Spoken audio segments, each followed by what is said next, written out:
Hello friends, welcome to my channel মধুর মশলা kitchen. আজকে খুব পরিচিত একটি রেসিপি নিয়ে এসেছি আমি, মোচার ঘন্ট কিংবা চিংড়ি মোচা। কে কে পছন্দ করেন অবশ্যই কমেন্ট বক্সে জানাবেন। তো চলুন দেখে নেওয়া যাক আজকে এই রেসিপি যে কী লাগছে আমাদের। এই যে ফুলকসুরের মতো যে জিনিসটা, এইটা আর এই পাতলা খোসাটা, এই দুটোকে এইভাবে ফেলে দিতে হবে। আর একটা দেখিয়ে দিচ্ছি, দেখুন এই ফুলের মতো এরকম পুঁকেশরটা আর এই পাতলা খোসাটা এরকমভাবে ফেলে দিতে হবে। তো এইভাবে মোচাগুলোকে এইভাবে ছাড়িয়ে নেওয়ার পর একদম ছোট ছোট করে এরকম কেটে নিয়েছি আর দিয়ে নুন জলে 30 মিনিট মতো আমি ভিজিয়ে রেখে দিয়েছি যাতে এর কষটা চলে যায়। এরপর মোচাগুলোকে তুলে অন্য একটা পাত্রে জল নিয়ে তার মধ্যে ছেঁকে ছেঁকে তুলে নেব। আর নিয়ে নিয়েছি এদিকে আলু, এই এরকম ডুমো ডুমো করে কেটে নিতে হবে এরকম শেপ দিয়ে। আর একটা বাটিতে নিয়েছি একটা টমেটো, আর এটা আদা আর লঙ্কা বাটা একসাথে বেটে নিয়েছি। এরপর একটা পাত্রের মধ্যে আমি চিংড়ি মাছগুলোকে ভালো করে বেছে ধুয়ে নিয়ে রেখেছি। এবার আমি নুন জল থেকে মোচাটাকে ভালো করে জল ছেঁকে ছেঁকে তুলে নেবো যাতে কষটা একদম বেরিয়ে যায়। আর এইটা নর্মাল জল এইখানে আমি দিয়ে দিচ্ছি।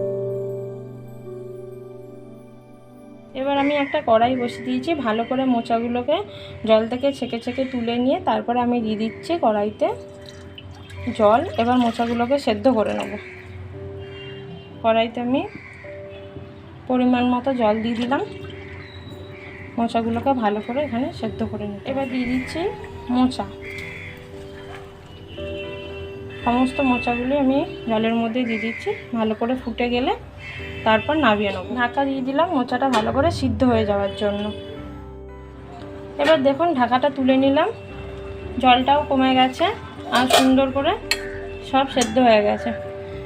পুরো মোচাটা সেদ্ধ হয়ে গিয়ে যে জলটা কালো হয়ে গেছে, সমস্ত কষ জলের মধ্যে বেরিয়ে গেছে। এবার মোচাটাকে আমি ছেঁকে নেব। মোচাগুলি ছেঁকে আমি অন্য পাত্রে রেখে দিয়েছি। এরপর কড়াই বসিয়ে দিচ্ছি। কড়াইটি সামান্য গরম হয়ে গেলে তার মধ্যে দিয়ে দিচ্ছি সরিষার তেল। তেল ভালো করে গরম হয়ে গেলে তার মধ্যে দিয়ে দিচ্ছি আগে থেকে কেটে রাখা আলুগুলো। আমি সমস্ত আলু তেলের মধ্যে দিয়ে দিচ্ছি। তারপর একটু নাড়াচাড়া করে নিতে হবে। তারপর দিয়ে দিতে হবে সামান্য পরিমাণে লবণ। তারপর অ্যাড করতে হবে এর মধ্যে সামান্য পরিমাণে হলুদ গুঁড়ো। লবণ হলুদ ভালো করে আলুর সাথে নাড়াচাড়া করে নিচ্ছি। দেখুন আলুগুলো ভালো করে ভাজা হয়ে গেছে। এবার আলুগুলোকে তুলে নেব। এবার ওই একই তেলের মধ্যে দিয়ে দিচ্ছি আগে থেকে নুন হলুদ মাখিয়ে রাখা চিংড়ি মাছগুলোকে। তারপর ভালো করে একটু নাড়াচাড়া করে নিতে হবে। লাল লাল করে চিংড়ি মাছগুলোকে ভেজে নিচ্ছি। চিংড়ি মাছটা ভালো করে ভেজে তুলে নিয়েছি। এবার কড়াইতে আবার দিয়ে দিচ্ছি তেল। ফোড়নের জন্য দিয়ে দিচ্ছি গোটা জিরে, 5 ফোড়ন, তেজপাতা আর শুকনো লঙ্কা চিড়ে দিয়ে দিলাম। একটু ফোড়নটা ভাজা ভাজা হয়ে যাক, তারপরে আমরা দিয়ে দেবো টমেটো কুচি। ফোড়নটা ভাজা ভাজা হয়ে গেছে। এবারে দিয়ে দিচ্ছি আগে থেকে কেটে রাখা টমেটো কুচি।